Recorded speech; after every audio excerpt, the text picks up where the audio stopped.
ታሪኩ የሚጀምረው ልጃገረዶች በክፍል ውስጥ ተቀምጠው ሳለ አስተማሪዋ በጥላቻ ጥቂት ተማሪዎችን መርጣ ስማቸውን አንድ በአንድ በመጥራት በአንድ መስመር ስታቆማቸው እያሳየን ነው። አስተማሪዋ አንዷን ልጃገረድ ጥያቄዎችን ስትጠይቃት ባቢ የምትባለው ጓደኛዋ ረድታት፣ ነገር ግን ብዙም ሳይቆይ እጅ ከፍንጅ ትያዛለች። በሌላ በኩል በምሽት ብዙ ሞተሮች፣ ሴቶችና ወንዶች ያሉበትን ግርግር እናያለን። ባቢ ከወላጆቿና ከእህቷ ጋር ደስተኛ ህይወት ትኖራለች። ይህ ሰው ሁጎ ኦሊቬራ ሲባል እሱ በከተማ ውስጥ በጣም ተወዳጅና በድፍረቱና በመልከ መልካምነቱም የሚታወቅ ሰው ነው። ከሌሎቹ ወንዶች ጋር ውድድር ውስጥ ገብቶ የፑላፕ ውድድሩን በማሸነፍም ጓደኞቹን ያስደስታቸዋል። ይህ በእንዲህ እንዳለ ባቢ ከጓደኞቿ ጋር ተገናኝታ ሁሉም መደነስና መደሰት ጀምረው ከዚያም ወዲያውኑ ሁጎ ወደ ሀብታሞቹ ግብዣ ሲጋበዝ ሁሉም ጓደኞቹም ለመቀላቀል ወስነው በግብዣው ላይ ያለ አንድ ሰው ወደ ባቢ ቀርቦ ውብ እንደሆነች በመንገርም ፍላጎት ያሳያል። እነሱ ቀደም ሲል ፍቅረኛሞች ነበሩ። እሱ አሁን ይቅርታዋን እየፈለገ ቢሆንም እሷ ግን ለሱ ብዙም ፍላጎት ያላት አትመስልም። ቡድኑ በሙሉ ወደ ግብዣው ገብተው ሰላሙን ለማበላሸት ወስነው የሁጎ አይን ባቢንና የቀድሞ ፍቅረኛዋ ላይ አርፎ ይህን ፈገግም ያሰኘዋል። በግብዣው ላይ ከነበሩት ወንዶች አንዱ ከአንዲት ሴት ቦርሳ ውስጥ ይሰርቅ ነበር። ድንገት ልጅቱ መታ እጅ ከፍንጅም ይዛው ከቦርሳዋ 50 ዩሮ መውሰዱ ግድ ባይላትም ለምሳ እንውጣ ሲላት ግን ተቆጥታ ትሄዳለች። ሁጎ ወደ ባቢ ይሄድና ባለፈው ጊዜ ስለተፈጠረው ክስተት ሊያነጋግራት እየሞከረ ሲሆን በአንድ ወቅት በመጥፎ ስም ጠርቷት ምቾት እንዳይሰማትም አድርጓት እንደነበር እናውቃለን። አሁንም በዚያው ስም እሷን መጥራቱን ሲቀጥል እሷን መጠጧን በእሱ ላይ በመድፋት ምላሽ ሰጥታ የቀድሞ ፍቅረኛዋ ሲስቅም ሁጎ እሱን በመግፋትም ጠረጴዛውን ሰብሮት ባቢን በትከሻው ተሸክሞ ወደ ውጪ መውጣት ጀምሮም ሁጎ እሷን ወደ መዋኛ ገንዳ ውስጥ የወረወራት ሲሆን ጓደኞቹ ደግሞ በግብዣው ውስጥ ካሉ ወንዶች ጋር እየተጣሉ ነው። ልጁ ፖሊስ በመጥራቱ ሲሄዱ፣ ነገር ግን ሁጎ ከመሄዱ በፊት በሚቀጥለው ጊዜ አብረው እንደሚታጠቡም ይነግራታል። ባቢም ልብሷ በውሃው ምክንያት ሰውነቷን የሚያሳይ ስለሆነ መውጣት አልቻለችም። በኋላም ባቢና ልጁ እየወጡ ሳለ ጋንጎቹ ወደ ፓርቲው እንዲመጡ ያደረገው ከእሷ ጋር ጊዜ ለማሳለፍ በሱ የተደረገ ተንኮል እንደሆነም እየገለጸላት፣ ነገር ግን ሁሉም ተመልሰው የሰውየውን መኪና ለማውደም እንደሚመጡም አላወቀም ነበር። ልጁ ከቡድኑ አባላት አንዱን ሲገጭ ሁጎ ተከትሎት ጊዜ ሳያባክን ትምህርት ሊሰጠው ጀምሮም ባቢ እርዳታ ለማግኘት ሰዎችን መጥራት ስትጀምር አንድ ሽማግሌ ሊረዳቸው ቢሞክርም ለራሱ ስላልተሳካለትም በፍጥነት ይሸሻል። በመጨረሻም ባቢ አማራጭ ስለሌላት ጉዳዩን በራሷ ለማስቆም ሁጎን ከጀርባው ስትይዘው ልጁ እድሉን ተጠቅሞ በመኪናው ባቢን ጥሏትም ሄዶ ሁጎ ለጥቂት ደቂቃዎች እያሾፈባት አንድ ሰው ሊፍት እንዲሰጣት ብትጠይቅም ሰውየው በጣም አጠራጣሪ ስለሚመስል ይህን ያየው ሁጎም ሰውየውን አባሮት በመጨረሻም እሱ በሞተሩ ላይ አሳፍሮ የወሰዳት ሲሆን ቤት ስትደርስም እናቷም ትጠብቃት ነበር። እሱም ምን እንደተፈጠረ መናገር ጀምሮ በመኪናው ውስጥ እህቷ ይህ ሁጎ መሆኑን በከተማውም ጀግና ተብሎ እንደሚታወቅም ትገልጽላታለች።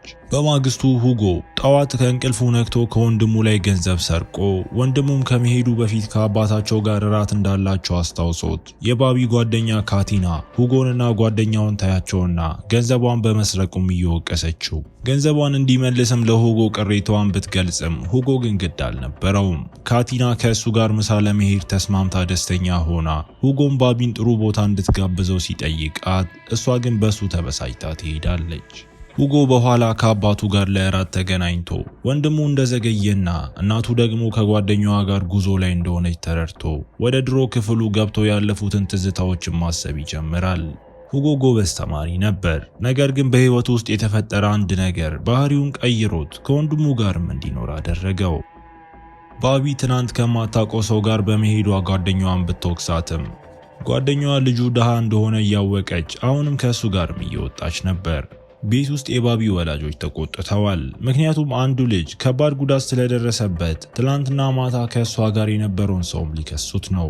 ባቢም በመጨረሻ ስሙን ስትናገር እህቷ የሁጎን ስም ስለገለጸች ትልቅ ችግር ውስጥ እንደወደቀችም ታስባለች። ባቢ በሆነ ምክንያት ከካቲና እናት ጥሪ ደርሷት እሷ ወዳለችበት የሞተር ውድድር ቦታ ለመሄድ ወስና ሁጎ ዛም ይመጣና እንደገና እያሾፈባት በግብዣው ላይ የልጁን አፍንጫ የሰበረው እሱ መሆኑን ለወላጆቿ እንደነገረች ስትገልጽለት ጓደኛውን በዚህ ምክንያት እስር ቤት ሊገባ ይችላል ብሎ ቢፈራም ሁጎ ግን ምንም አይጨነቅም። ምክንያቱም የፍርድ ቤት ቀን ሲደርስ በዚያ ጊዜ ለእሱ በጣም በፍቅር ስለምታብድ እሱን ለማዳን ማንኛውንም ነገር እንደምታደርግ እርግጠኛ ነው።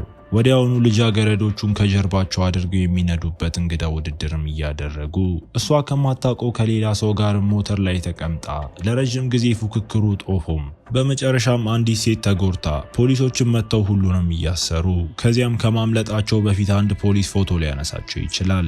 እሷ ተደብቃ ሁጎ እስኪመጣ ስትጠብቅ በኋላም ሊወስዳት መጥቶ ነገር ግን ከመውሰዱ በፊትም ጃኬቱን ሰጥቷት ልብሷን እንድትቀይርም ያደርጋል። እሷ ስትቀይርም እያያት በኋላ ከመሄዱ በፊት ሊስማት ሞክሮ በፍርድ ቤት አሁንም እሱ ላይ ትመሰክር እንደሆን ሲጠይቃት እሷ አሁንም አዎ ብላ በጥፊ ትመታዋለች።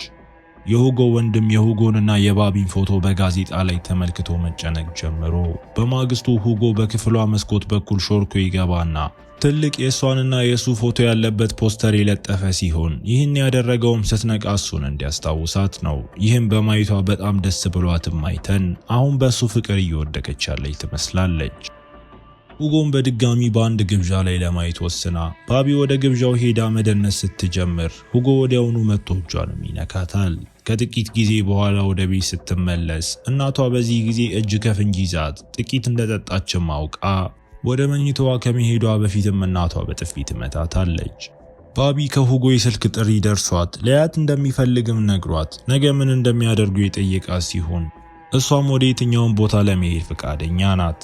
በማግስቱ ባቢ ከትምህርት ቤት ውጪ ሁጎን ጠብቃው እሱን ሲወስዳት ይህንንም አስተማሪዋ ትመለከታለች። እየተዘዋወሩ ሳለ ሁጎ እናቱን ከአንድ ሰው ጋር በመኪና ውስጥ አይቶ እናቱ ጥላው የሄደችበትንና በኋላ እናቱና አንድ ሰው አግባብ ባለነ ሁኔታ ያገኘበትን ትውስታም ያስታውሳል። ቁጣውን መቆጣጠር አቅቶ ሰውየውን በጭካኔ መጥቶት ነበር።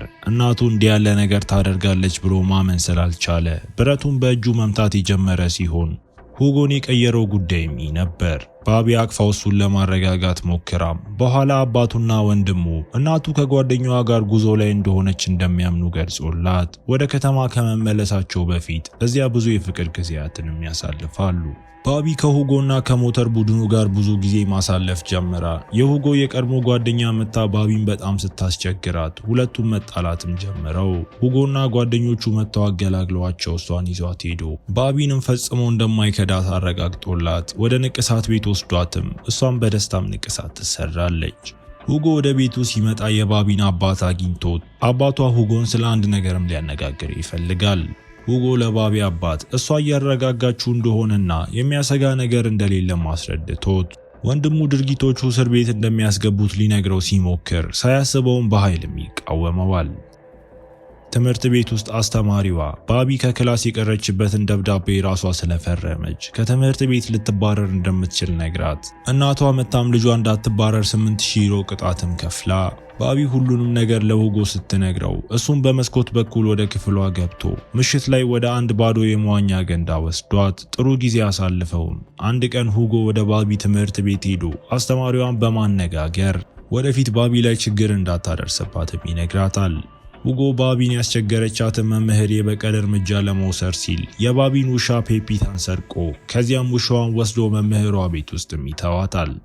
እሷ አባቷን ከሁጎ ጋር እንድታሳልፍ ውለታ ስትጠይቀው እሱም በደስታ እንድትሄድ ፈቅዶላት ስለ እናቷ እንዳትጨነቅ ነግሯትም ሁጎ ከከተማዋ ራቅ ያለ ቦታ ይዟት ሄዶ ውብ ቦታ ወዳለው አንዲት አሮጌ ቤት ደርሰው እዚያም እስከ ማግስቱ ጠዋት ድረስም ጥራት ያለው ጊዜ ያሳልፋሉ።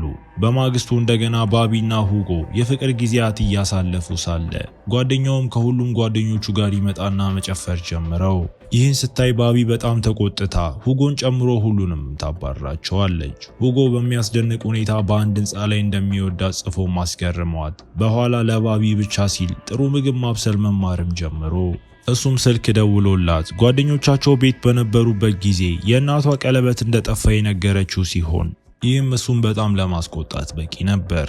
ወደ ቡድኑ ሄዶ አንዲት ሴት የጠፋውን ቀለበት እስክትሰጠው ድረስ ከቡድኑ መሪ ጋር ተጣልቶ ሁጎ ወደ ባቢ ቤት ተመልሶ ቀለበቱን ሲመልስላት ተጎድቶም ስታየው እሷ ቁስሉን ከመንከባከብ ራሷን መግታት አልቻለችም። የፍርድ ቤቱ ቀን ደርሶ በዚያች ምሽት ምን እንደተፈጠረ ስትጠየቅ ባቢ ከሁጎ ጎን ቆማ ከሁጎ ጋር ከመሄዷ በፊትም እናቷን ስትገስጻትም ይህም አስለቅሷት ምን ያህል እንደምትወደው ያየው ሁጎም ለእሷ ሲል እንደሚቀየርም ቃል ይገባላታል። ባቢ በቅርቡ 18 ዓመት ስለሚሞላት እናቷ ልደቷን ለመደገስ ወስና ባቢ ጥሩ ተማሪ ለመሆን ለአስተማሪዋ ስጦታ ለመስጠት ስትሄድ፣ ነገር ግን ፔፒታን እዚያ ስታያት ቀደም ሲል ፔፒታን አፍኖ የወሰደው ሁጎ እንደነበር ተረድታም ከዚያም ከቤቱ በንዴት ትወጣለች። ወዲያውኑ ባቢ ሁጎ አፓርታማ መጣ መነጋገር እንደምትፈልግ ተናግራ ባቢ ገስጻውም ይህ ድርጊቱ ሁጎ ከመጠን ያለፈና አደገኛ ሰው መሆኑን ስላሳያት ከእሱ ጋርም እስከ መጨረሻው ለመለያየት ትወስናለች። የልደቷ ቀን ደርሶ ባቢ እየተዘጋጀች ሲሆን ይህ በእንዲህ እንዳለ ሁጎ አሁን ስለሷም እያሰበ ነው። የሁጎ ጓደኛ እንደገና ወደ ውድድር እየሄደ ሲሆን ሁጎ ግን በዛ አልነበረም። በመጨረሻም በባቢ የልደት ግብዣ ላይ የመጣ ሲሆን ለሷ ሲልም የተቀየረም ይመስላል። እሷም ተቀይሮ በማየቷ ተገርማ ቀስ በቀስ ተቀራርበው መሳሳም ጀምረው ይህ በእንዲህ እንዳለ ጓደኛው ውድድሩን ሊያሸንፍ ሲቃረብ ብዙም ሳይቆይ አደጋ ደርሶበት ስለ ጓደኛው ወዲያውኑ ዜናውም ደርሷቸው ፖሎ መሞቱንም አውቆ ይህንን ሲያይ ሁጎ በሐዘን ተሞልቶም ያለቅሳል። ባቢ ይህንን መቋቋም አልቻለችምና ስለዚህ መሄድ ብቻ ትፈልጋለች። ከመሄዷ በፊት የተናደደው ሁጎ ባቢን በጥፊ በመምታቱ ሁኔታውን በመጥፎም ይጠናቀቃል። ሁጎ በህይወቱ ውስጥ የተፈጠሩትን ነገሮች እያሰበ ፑልአፕ ሲሰራም እናየዋለን። ይህ በእንዲህ እንዳለ ባቢ ከጎረቤቷ ጋር ተግባብታ አብራውን ብዙ ጊዜ ማሳለፍ ጀመራ። ሁጎን ረስታውም ስልኩንም ታጠፋለች። እሱ ግን በህመምም እየተሰቃየ ነበር። አንድ ቀን ስልክ እያወራ እያለ አንድ ሰው ወደ አፓርታማው መጥቶ የመጣችውም ካቲና ስትሆን የገና በዓል ምኞቷን ገልጻለት የእሱና የፖሎን ፎቶ ስጦታ ሰጥታው እሱም ማልቀስም ይጀምራል። ከአደጋው በኋላ ሁለቱም ባቢን አላገኟትም። ባቢ ከሌላ ሰው ጋር ፍቅር ስለጀመረች እሷን እንዲረሳት መክራው በኋላ ባቢን ለማነጋገር ወደ ስልክ መደወያ ቤት ሄዶ ሲደውል እናቷ ስልኩን ያነሳችው ሲሆን ነገር ግን ለባቢም አልሰጠቻትም።